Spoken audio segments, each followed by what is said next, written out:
Esto que ven aquí se llama Trollface. A los más jóvenes quizás no les suene, pero para mi generación, y es el último eslabón entre los millennials y los Z, lo significó todo. Trollface, así como sus homólogos, son una serie de dibujos feos con ganas, de Stickman. Generalmente son una exageración de una cara al que le han dibujado por encima, agarrando lo sustancial de la expresión y se hacen memes con ello. Pero, ¿qué es un meme? Tenemos tan interiorizado el término que no nos hemos parado a pensar qué es exactamente un meme. Una imagen chistosa, me dirán algunos, un chiste en movimiento, un Vine, un TikTok, un reel gracioso. Algo de humor hay de por medio, ¿verdad? Eso seguro. Pero hay mucho más. Los memes tal y como lo conocemos son el reducto de un submundo de internet y lo urbano, pero que tiene un trasfondo que se remonta a la prehistoria y a cómo los seres humanos nos comunicamos entre nosotros y cómo un fenómeno social puede postergarse hacia el futuro, aunque relativamente distorsionado. Te lo cuento todo después de la pausa.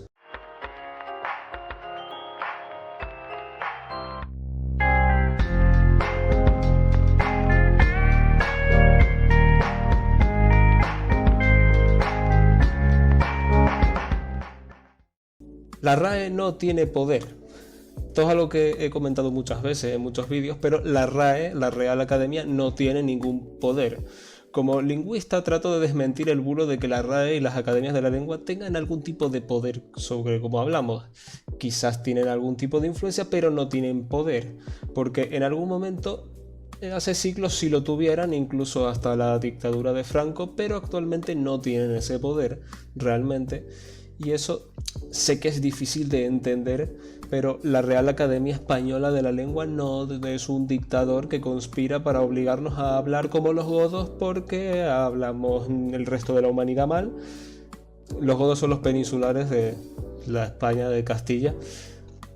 Las academias de la lengua realmente funcionan como cartógrafas lingüísticas.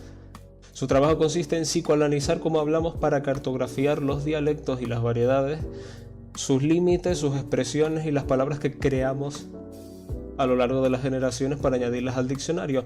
No es una inquisición de decirnos tienes que hablar de esta manera, porque una palabra entra al diccionario, tiene que pasar por una serie de procesos primero.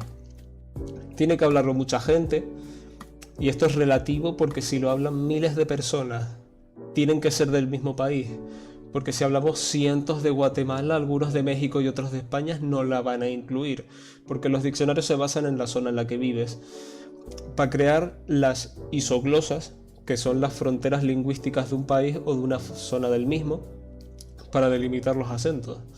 Además tienen que ser de la misma generación generalmente, para marcarla como un fenómeno generacional propio de la misma, separados por género, sexo, edad, clase social, nivel socioeconómico. Lo siento, fans del eulogio, probablemente no añadan nunca batamanta a la RAE. Por lo que tenemos, que tienen que hablar muchas personas, realmente más o menos de la misma zona y de la misma generación normalmente. Aunque si se propaga a otras generaciones es mejor, porque ahí ha pasado de ser una palabra de nicho a una de conocimiento público, propia y característica de un país o de una zona. Pero sobre todo más importante y paralelo a todo esto es el factor del tiempo. Los diccionarios son obras anacrónicas que van en desfase temporal en un baile con Cronos por rescatar la gloria de lo que fue una comunidad de habla.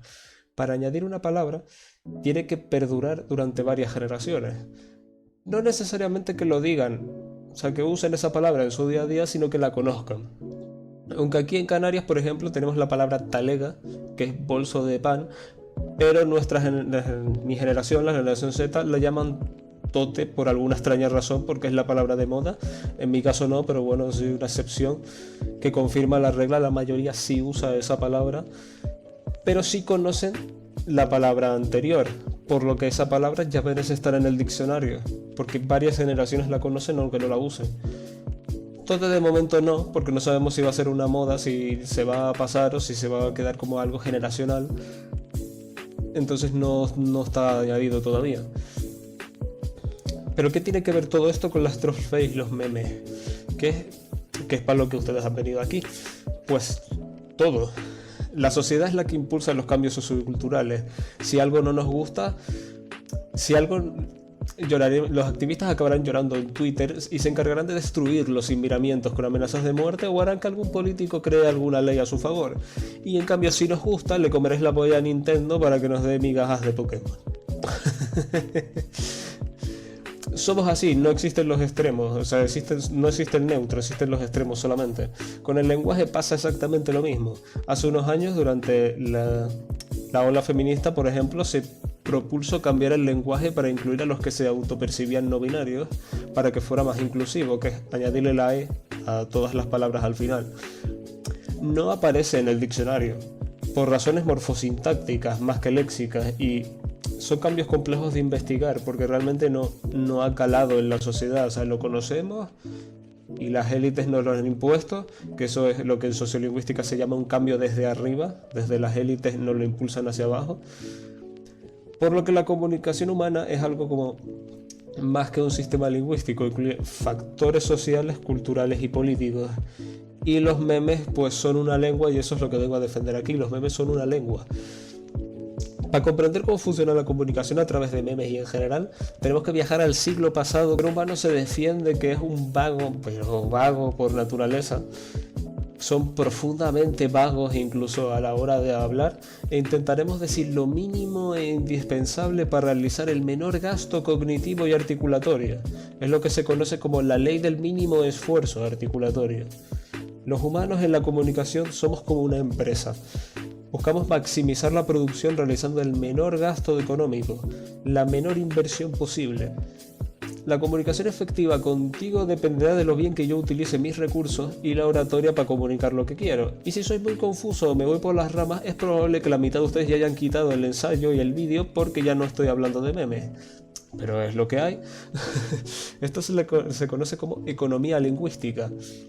Intentar transmitir la mayor cantidad de información posible con el menor número de signos posibles. Y si esto ocurre, pues tenemos una impresión mental. La palabra meme se registra por Richard Dawkins en su libro El gen egoísta, y la defiende como una impresión cognitiva que se queda en la mente del individuo y que tiene la capacidad de propagarse. Como una pandemia, como un virus, un virus social. Visto así, tiene sentido que la existencia de las imágenes graciosas, reconocibles a través del tiempo y que nos acompañan y se propagan como un virus, las conozcamos prácticamente todos. Porque entran a cualquier red social y hay 80.000 variantes del mismo meme. Pero es el mismo formato, solo cambia el idioma, el personaje o la persona que aparece representada, pero transmite lo mismo. Por lo que en esencia el meme no es una imagen chistosa, es un fenómeno social de mayor o menor repercusión por un tiempo determinado, una moda parasitaria que domina la mente de las personas. Esto se puede observar en el videojuego The World Ends With You, El mundo termina contigo, de Square Enix, los creadores de Final Fantasy Kingdom Hearts, en el que un chico llamado Neku despierta en Shibuya sin recuerdos y está obligado a jugar a un juego en donde lucha contra ruidos que son monstruos que provienen de los pensamientos intrusivos de las personas a su alrededor, y si esos pensamientos consumen a las personas mueren, implosionan como en la vida real.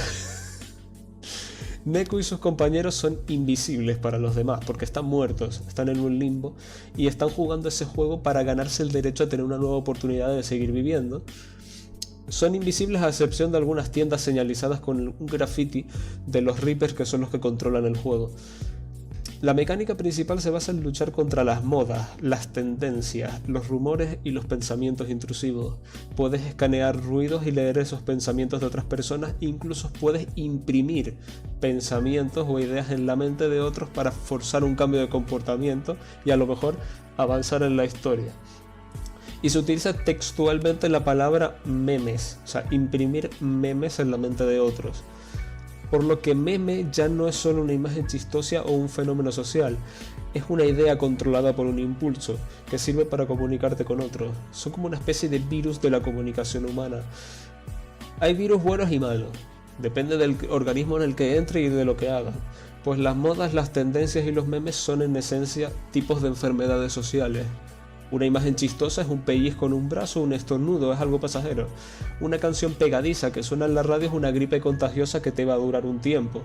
Y un fenómeno social como lo fue Pokémon en los 90 es una pandemia global, que ahora nos acostumbramos a ella y nos hemos hecho inmunes después de tantos años.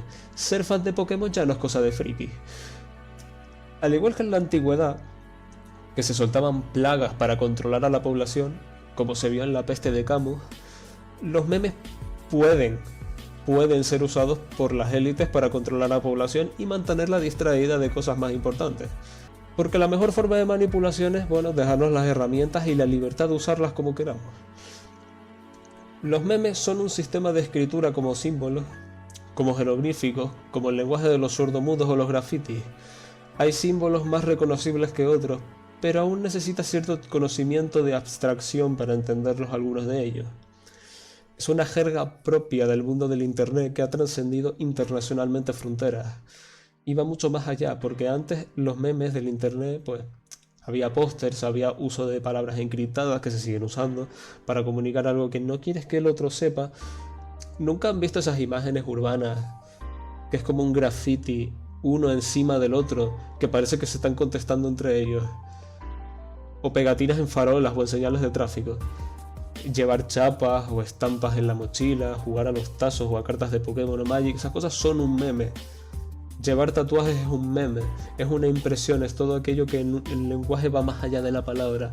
Es fácilmente identificable, más o menos entendible, que se impregna en su significación en la mente y se propaga rápidamente y provoca estereotipos. Los memes actuales, tal y como lo conocemos, solamente se ha reducido a imágenes chistosas, que es lo que llevó a la creación de los emojis y los kaomojis. Son las pinturas rupestres de la antigüedad trasladadas a tiempos modernos. Porque si un sistema es efectivo, pues ¿para qué modificarlo? Solo cambias el contexto social y las herramientas. Antes unos monos pintaban en una cueva 4 leones y un círculo encima, como diciendo: peligro, leones a las 12 del mediodía salen a cazar. En la actualidad es pintar un grafiti de Donald Trump y poner hijo de puta. Es exactamente lo mismo, realmente. En la versión actual, Trollface no fue el primer meme. Es el más relevante de la época de los 2000, y que cambió el paradigma de cómo se configuran las imágenes chistosas. Pero ha habido muchos fenómenos en internet que se han vuelto virales y que han cambiado el paradigma social. La rana Pepe, dame tu cosita, cuando se hacían frases con la cara de Chuck Norris, de Habbo Hotel, Club Penguin, el reto de la ballena, hacer balconing, las teorías conspirativas. Actualmente se dice que Jim Carrey es un clon. Parece que después da igual el tiempo que pase, la humanidad siempre vuelve a los mismos temas y a las mismas recurrencias y a las mismas teorías conspirativas. Es como que nunca termina. Es un ciclo sin fin. Le voy a dejar en la descripción varias cronologías que he encontrado acerca de la historia de los memes, que van de los años 80 hasta la actualidad. Pero en esencia los memes tienen una gramática muy particular. Existen dos conceptualizaciones: el meme de un personaje o de un fenómeno social, que son inherentes al propio sistema y que están interconectados. Porque un meme de un personaje haciendo una cara chistosa o que en su defecto dice algo curioso puede haber ocurrido durante los sucesos de un fenómeno y le da más importancia al mismo. Así como los de cosecha propia, o agarrar un personaje ficticio o anómalo con una frase distinta, luego inventada para darle sentido a algo específico de un fenómeno, o incluso accidentalmente puede crearlo, como puede haber sido Twitch Plays Pokémon. Cuando agarraron a un bot que se pudiera jugar a Pokémon mientras la gente pulsaba comandos en el chat, y al final se volvió un fenómeno social que ha convertido a un fósil en un dios. Un ejemplo son los creepypastas también, que tienen de protagonista leyendas urbanas, personajes inventados o incluso asesinos reales. La idea es transmitir una idea. La búsqueda de explicarle un sentimiento a alguien o un pensamiento. Pero en lugar de usar palabras usamos imágenes, referencias de la cultura popular. El meme sería una exageración de un fraseologismo popular, en su concepción más primaria, pero con los estándares actuales. ¿Cuántos no habrán usado una frase hecha o un refrán en lugar de un adjetivo o una palabra porque no les salía la palabra. Entonces han tenido que tirar de una frase hecha. Los memes, al igual que las lenguas, presentan dialectos, variedades lingüísticas intrínsecas de una comunidad de habla, que van desde el formato, si es una imagen o cómo está distribuida su composición, su vídeo, o Vine o GIF en movimiento. Es como cuando quieres hacer un meme y dices meme plantilla en Google. Pues esa es la gramática. Esto es ahí a la que hacen referencia. Por ejemplo, el DLE, que es el Diccionario de la Lengua Española, anteriormente el Diccionario de la RAE, dice que el dialecto es una variedad de un idioma que no alcanza la categoría social de lengua y sistema lingüístico considerado con relación a varios derivados de un tronco común. Manuel Albal, que fue un filólogo y dialectólogo de los más importantes de la filología española, decía que era un sistema de signos desgajados de una lengua común viva o desaparecida, normalmente con una concreta limitación geográfica. No obstante, Moreno Cabrera, lingüista español y catedrático de la Lingüística General de la Universidad Autónoma de Madrid, comenta que son un conjunto de hablas de una determinada región geográfica que comparte rasgos que la hacen afines entre sí y que no se desgajan de una lengua común, más bien se obtiene de forma natural, o sea, son la lengua natural, el dialecto. Moreno Fernández, que es dialectólogo y sociolingüista español, cierra con que no hay argumento estrictamente lingüístico que sea capaz de diferenciar una lengua de un dialecto. Trasladado al mundo de los memes, ¿no les ha pasado que muchos memes primero salen de Estados Unidos o de un país anglo, luego se traduce y se lleva a los países hispanohablantes? Antes pasaba mucho, porque el internet era más precario, pero ahora ya somos capaces de crear nuestros propios fenómenos. Pero antes era muy común, pues aquello que estaba de moda dependía de la vanguardia de lo anglo. Por lo que los memes, independientemente de dónde hayan surgido o en qué idioma estén, son fácilmente reconocibles por otros, tienen esos rasgos afines. Por lo que los memes son un lenguaje que se compone de los mismos elementos de los que habló el dialectólogo italiano Gaetano Berturro, cuando daba las características de las mismas. Presenta homogeneidad estructural.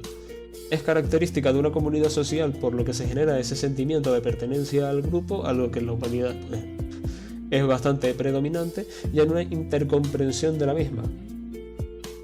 Y aún va más allá, porque las lenguas son una variedad estilística o diafásica según los contextos, así como en su variedad diastrática, que es según clase social, género o nivel educativo. Cambian las formas de hablar, si el registro es formal o no. Los memes presentan estas reglas. Hay memes que pertenecen a ciertos contextos comunicativos concretos. Un ejemplo es el sociolecto, que es un dialecto basado en la clase social.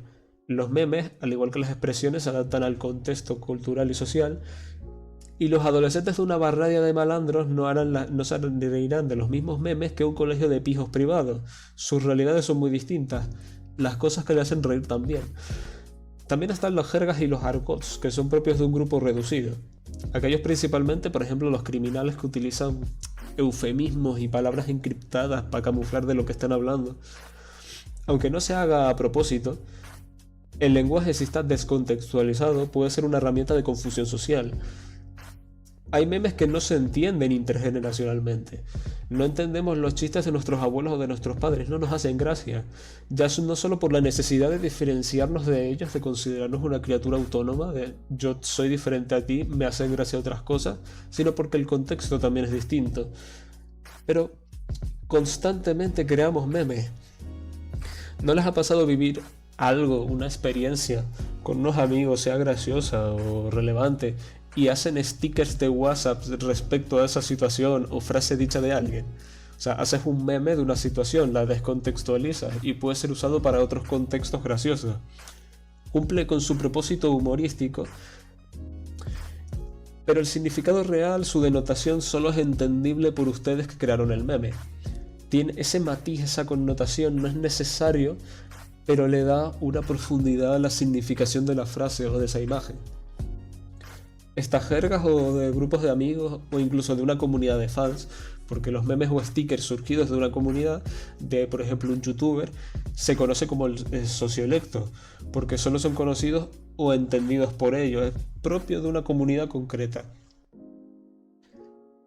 Conclusión. Los memes son una parte importante de nuestras vidas y funcionan como el motor principal actual de nuestro sentido del humor, postmoderno. Surgieron de cosas tan simples como descontextualizar la frase o una expresión facial de un famoso, de un fenómeno social relevante. Son un lenguaje cargado de símbolos, referencias de la cultura popular y son muy diversos. Sirven para mostrar emociones que los emojis y las palabras no pueden dar. Y sobre todo, son un ejercicio de abstracción metafísica como ningún otro, para ponerte en el lugar del otro, para reírte de cosas absurdas o simplemente desconectar luego de un mal día. Por ejemplo, los boomers tenían un sentido del humor más simple en comparación a lo que son los estándares ahora del humor. Los millennials tenían un humor extremadamente confuso que solo entienden ellos jugando a ser pedantes e intelectuales, haciendo muchísimas referencias. El humor de los zetas y los alfa es jaja, extintor. ¿Sabes cómo? O sea, se ha reducido a la simpleza máxima. Son un juego del teléfono masivo a escala global, en la que todos jugamos sin que lo sepamos. A veces se conspira como que son cortinas de humo del gobierno para distraernos de algo, mientras tapan agujeros de algo de malos rollos que tienen. Pero sobre todo, lo más importante, sea verdad o no, es que los memes nos hacen reír y nos hacen felices. Así que, bueno, con todo esto, yo me despido. Gracias por quedarte hasta esta parte del ensayo. Si no me conocías, mi nombre es Pablo y hago ensayos reflexivos por acá y Spotify. Puedes suscribirte si lo deseas o no, eso da igual. Gracias por pasarte. Cuídense, gente. Un abrazo y nos vemos en el siguiente pensamiento intrusivo. Chao.